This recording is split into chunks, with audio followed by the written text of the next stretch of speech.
Good morning. I'm Kim Carlos, isa akong stock market investor and an online marketer. Ako rin yung owner ng website ng kbcarlos.com. Today, pupunta ako ngayon sa Makati, Shangri-La para makipag-meet kila Coach EJ sa Coach Francis. Magbabaksyon na ka, papahinga na rin kami doon. Pero at the same time, magte-training kami doon.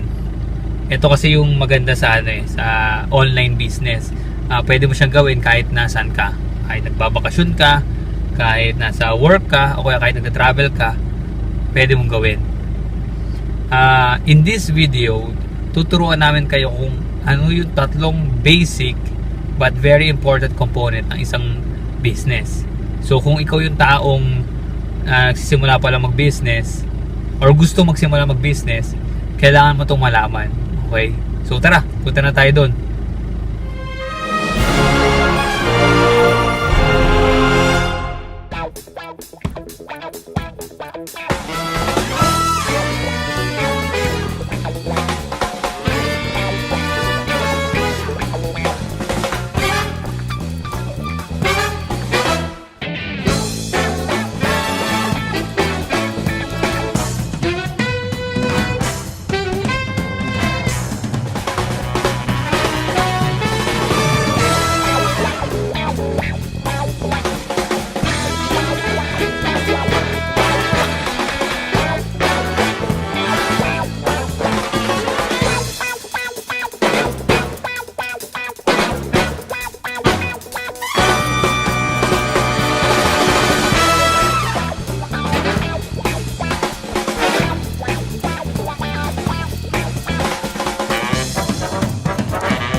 Component number 1, you have to have a unique product.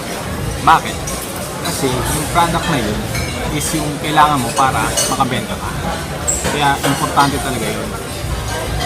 Ang product kasi, isa hindi, ikaw yung gumawa or gamitin mo yung ginawa ng ibang tao. Tawag naman sa nila is associate. So, kaso, hindi basta-basta yung pagpili ng product. Kasi dapat willing yung tao o yung customer mo na bilhin yung product mo. So, sa pagpili ng products, marami ka dapat kinoconsider. Andito ako ngayon para magbigay ng tips para mas mapadali yung pagbibenta mo. Unang tip, kailangan naniniwala ka sa product or gigamit mo na yung product kasi makakapagbigay ka ng magandang testimonials about dun sa product mo. Second, kailangan merong reasonable price. Yung tipong kung ano yung value ng product na yun din dapat yung price mo. Hindi dapat tataas, hindi dapat bababa. Third is the product should have a high on demand. Kumbaga yung kailangan talaga ng tao. Yung tipong nakakapagbigay ng solusyon sa mga problema nila. Fourth, you have the product should have a recurring income. So, yung tipong pag naubos sila, babalik sila para bumili sa'yo ulit. And lastly, dapat yung company ng product na yun is yung sistema, yung magandang sistema na mas mapapadali o mayroon silang paraan para mabenta yung products mo.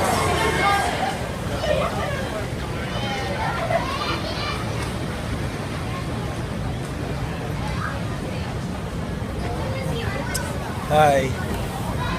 Morning!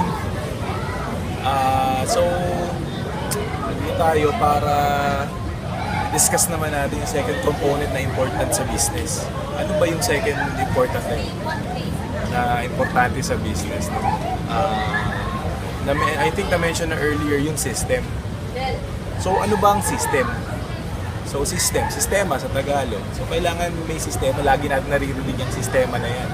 So, ang system is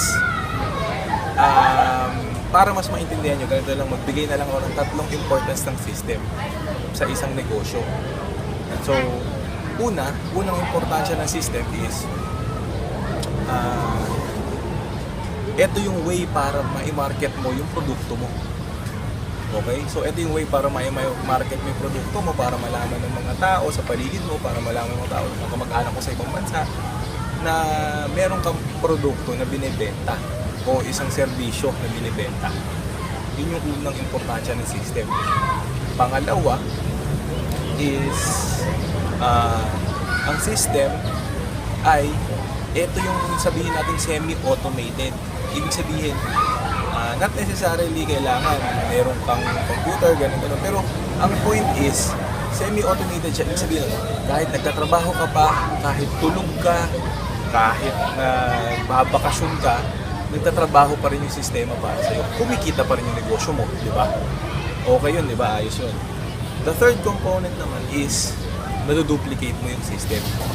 Ano ibig sabihin ng naduduplicate? Ibig sabihin na ipapasa mo dun sa mga tinuturuan mo, na gusto rin mag-negosyo, na ipapasa mo sa mga ka-teammate mo or yung mga business partners mo, yung sistema na yun. So yun yung tatlong importance ng system. Initially, sa mga baguhan, system yung pinaka parang complicated. Pero pag inisip mo, isa rin to sa mga pinaka-importante. Siyempre kasi, kahit may produkto ka, kung wala kang sistema, paano mo siya ma-market ng maayos? Hindi mo siya ma-market maayos, parang bara-bara lang eh. Parang isa siyang way para maging organized yung business mo. Yun yung system. So,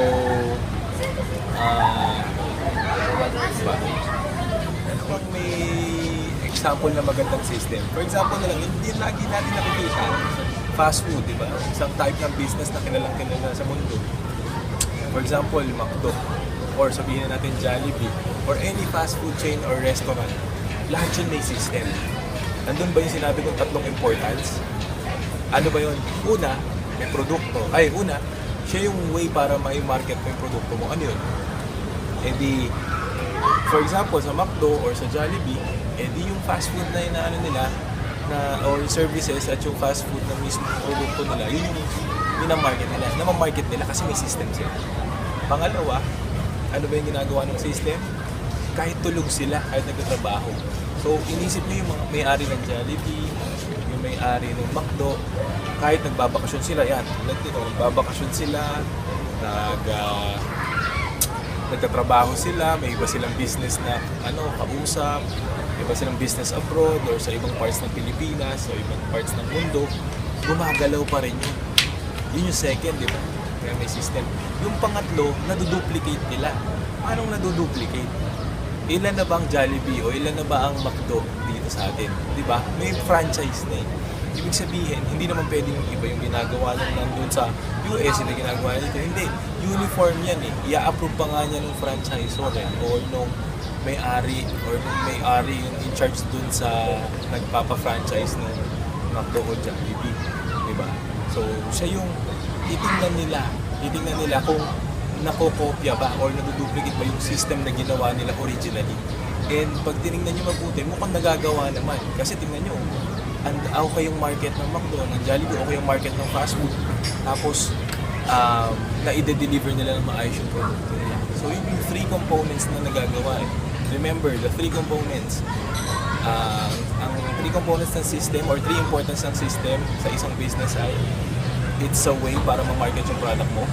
Pangalawa, it's semi-automated, meaning kahit na nasa bahay ka, kahit natutulog ka, kahit nagtatrabaho ka, kahit nagbabakasyon ka, gumagana siya. And third is, naduduplicate siya.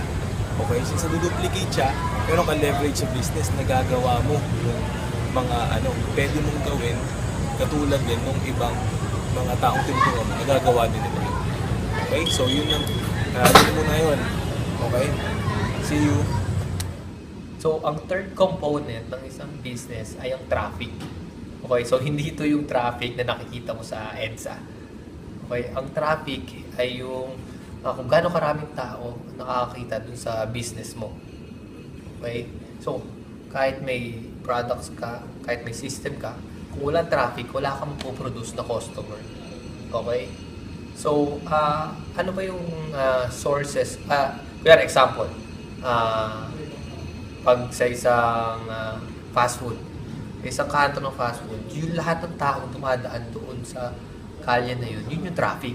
Pero hindi naman lahat, di ba, bibili. Pero dahil nakikita siya, mas malaki ang tsansa na pumasok sila doon sa fast food at kumain. Okay, yun na. So, ang susunod naman ay yung sources of traffic. So, kung paano tayo makakapag-generate ng mga leads or mga customer na pwedeng makakita dun sa business natin. Okay? So, sa panahon ngayon, ang pwede natin gamitin yung internet. So, kahit mga small business ka pa lang, sisimula ka pa lang sa isang business, kahit hindi ka pa ganun kalaki, pwede mong gamit ng internet sa pamamagitan ng social media. Okay? Sabi nga ni Bill Gates, di ba? If your business is not on the internet, your business will be out of business. So, totoo yun. So, ngayon, yung social media like, example is Facebook, Twitter, Instagram, LinkedIn, blogs, or mga forums, o kaya YouTube, pwede mong gamitin yun as a source of traffic. Okay? So, yun, ngayon, imbes na puro chismisan lang o kaya pa-like o comment lang ng mga ginagawa ng kaibigan mo ang ginagawa mo sa Facebook, ngayon magagamit mo na yun para kumita ka gamit ang internet. So, ngayon, yung tatlong components na kailangan ng business. Remember, summarize ko lang. Una, product. Next is the system. Next is the traffic. Yung tatlong key components na kailangan ng business. Gusto nyo naman yung just like our page, comment below. Para kailangan tulungan yung presentation. Tapos, kung if ever gusto nyo join sa team namin o para malaman kung ano yung mismo specific product na or business namin, saka yung step-by-step na system na ginagawa namin, pwede kayong mag-PM sa amin para diretso namin sa mga tanong para malaman nyo kung ano yung business na ginagawa. Yun lang.